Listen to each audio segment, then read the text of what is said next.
大家好，欢迎来到加密星球。在上一期比特币的答疑5里面，我们聊到了比特币未来最致命的风险之一——安全预算危机。今天我们来聊另外一个更神秘、更具科幻色彩的潜在的威胁——量子攻击。量子计算机真的能让比特币一夜之间变得一文不值吗？还是说这一切它只是一个杞人忧天？先说结论，量子威胁确实存在，但比特币绝对不会坐以待毙。我们常说比特币靠密码学来保障安全，但它具体依赖的是哪套加密机制呢？有意思的是，这套机制你每天都在用，只是你可能从来没有觉察到。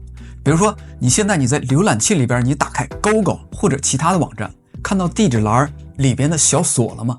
点击这个小锁，点击安全链接，更多信息。在安全的下面有一个查看证书，你点击打开，下拉到最下面，找到签名算法 SHA-256 ECDSA。 没错， Google 用的这套签名机制和比特币用的是同一套算法，它们的背后的数学基础叫做椭圆曲线离散对数问题 ECDLP。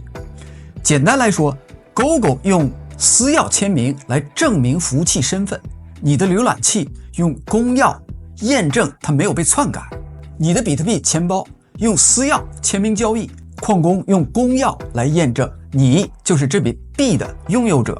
相对来讲，在比特币的世界里边， ECDSA 的地位更加重要，它不仅是验证工具，更是你资产所有权的唯一凭证。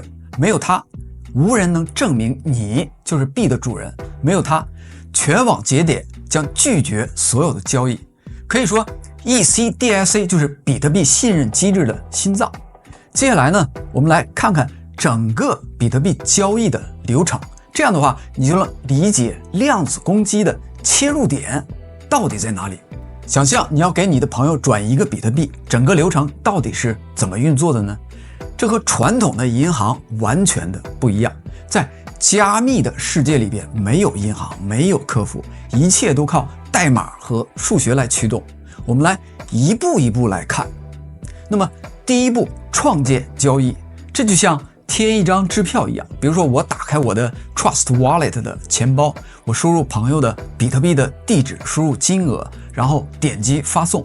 这个时候钱包会在后台悄悄地帮你完成一件事儿，构造一笔交易数据。这笔数据呢，包括收款人的地址 output， 付款人的来源 input， 也就是你之前收到的比特币的记录。这里会出现一个重要的参数 vout， 它不是金额，而是一个索引号，用来定位你之前哪笔转账的哪一个输出。比如说 vout 等于0，表示你那笔 1.2 个 BTC 的交易里的第一个输出。此外还有另外一个关键点，就是矿工费。比特币交易是需要打包进区块链的，矿工就是打包的人，你多多少少得给他们付一点费用，这个费用也在钱包里边体现了。第二步，生成交易哈希。在这里系统会把你的交易信息谁转给谁，转多少，通过2次的 SHA-256 的哈希计算，压成一个独一无二的指纹。这个就像你把文件用碎纸机连续粉碎2次重组，生成一串固定长度的交易摘要。为什么需要它呢？这个指纹代表了你交易的核心内容，如果有人篡改金额或者是地址，指纹就会彻底变样，矿工呢一眼就会识破。第三步，用私钥来生成 ECDSA 的签名。现在轮到你的私钥上场了，它就像一支只有你才能用的签字笔，它会把刚才生成的指纹加上一个随机密码 K， 一起输入到 ECDSA 的算法当中，生成一组签名，2个数字 R 和 S。 这个签名有什么用呢？它向全网宣告我本人授权这笔交易。注意，如果那个随机数 K 被泄露，私钥也会被反推出来，所以钱包必须用强随机生成器来保护它。签名完成以后，你的钱包会捧着3样东西向全网广播。第一，原始的交易数据，谁转谁，转多少。第二，刚才生成的签名 RNS。第3，你的公钥，这个就相当于银行的账户号。然后呢，就像拿着一个大喇叭扩音器一样的喊，哎，我刚刚发了一笔交易，矿工大哥们，你们赶快来处理吧。矿工收到广播以后就蜂拥而上，就像一群数学侦探一样，就上岗了。他们会拿着你的公钥、签名、RNS、你的交易摘要，通过椭圆曲线的一套运算公式来验证签名是否真实。如果匹配，确认交易有效；如果不匹配，直接丢弃。只要验证通过，这笔交易就会被写入新的区块，永久的刻在区块链上。也就意味着你的交易、你的公钥、签名都会被公开存档，任何人都可以在区块链浏览器里边查到。比如说在区块链浏览器里边，你输入交易 ID， 我们可以看到这是一个非常早期的中本聪的交易记录。所以呢，比特币的交易它不需要密码，不需要身份证，一切就靠私钥签名加上全网用公钥验证，这就是比特币信任系统的底层逻辑。没有银行，没有中介，只有代码和数学和你手里的私钥。现在你已经知道比特币是怎么运作的，那我们终于来到了今天的核心问题：如果量子计算机明天问世，比特币会不会被秒杀？答案是会，绝对会，但只是针对特定的对象。攻击路径1，公钥暴露者等于高危目标。如果你的地址曾经转过账，那你的公钥就已经暴露在区块链上了，任何人都能看得到。这个时候，量子计算机就能用一种叫做哨算法的方法，直接从公钥推回私钥。这就意味着一台足够强大的量子机可以偷走你的比特币，你连自己都不一定反应得过来。那么数据显示，谷歌团队曾计算过，只需要4000个逻辑量子比特，外加上约10亿次的运算，就能攻破比特币的椭圆曲线加密。不过你不要慌，这个距离我们现在的量子技术至少差了上千倍的算力。攻击路径2是交易广播时候的生死10分钟，哪怕你的地址之前没有暴露过，只要你哪天发起这个交易，一切就可能暴露。因为比特币在广播交易的那一刻，公钥就会公开，全网的矿工都会收到你的公钥。如果量子计算机足够快，它就能在矿工打包之前抢先破解你的私钥，发起这种双花攻击，也就是所谓的量子劫持窗口10分钟。卢森堡大学研究指出，如果量子计算机破解小于10分钟，那这笔交易几乎就注定会被劫持。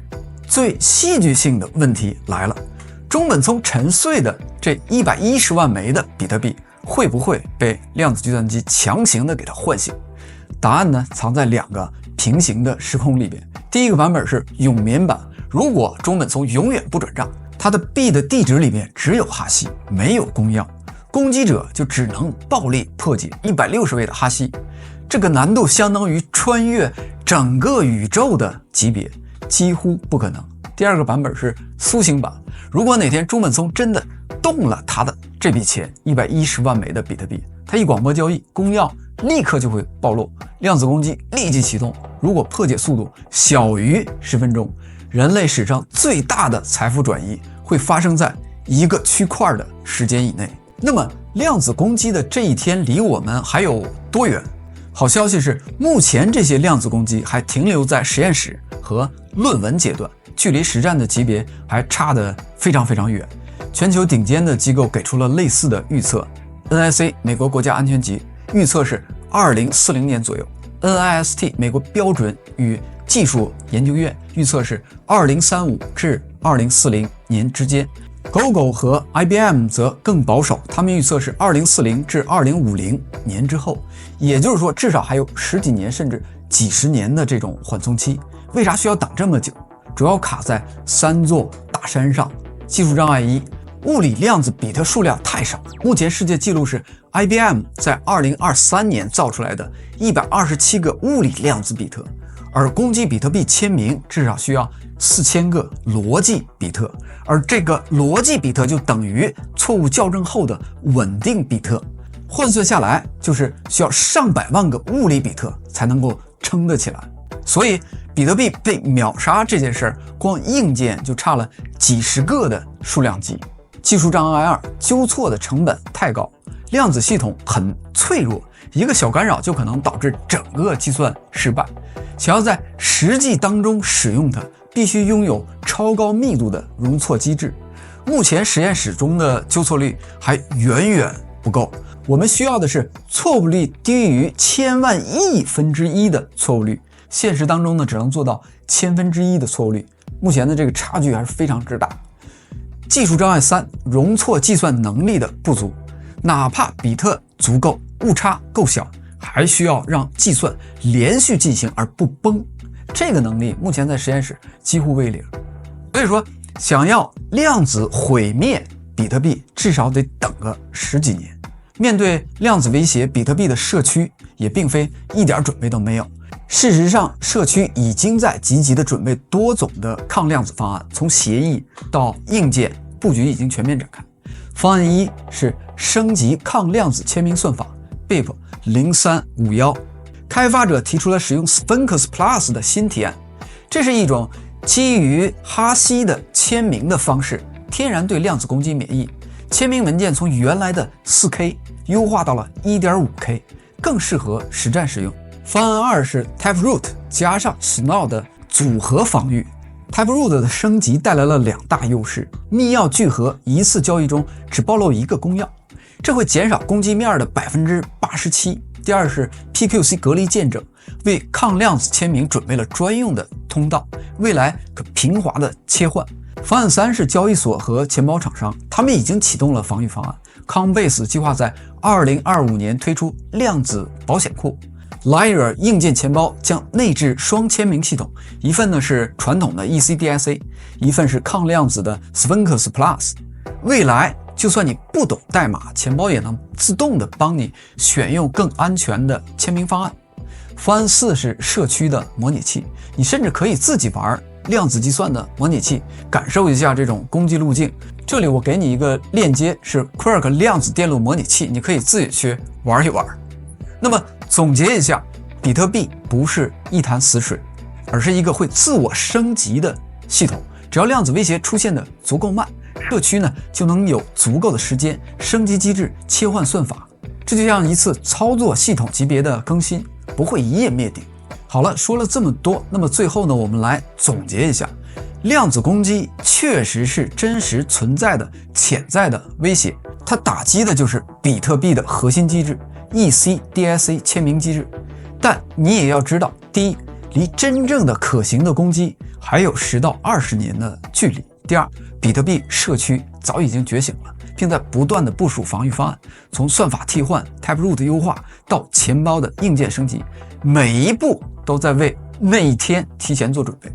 所以说，它是个威胁，但远不是末日。这更像是技术演化当中的一场考试，而比特币呢，正在逐渐的具备这种应试能力。所以别恐慌，也不要躲避，我们需要的是关注趋势、理性判断，加上一点点的提前准备。希望这期视频能帮你更清晰的理解比特币的交易的机制，也能理解量子计算背后的真正的挑战。如果你觉得有收获，欢迎点赞订阅我们的频道，也欢迎加入我们的 Discord 社区吃瓜群众自治社，一起交流，一起成长。我们下期见。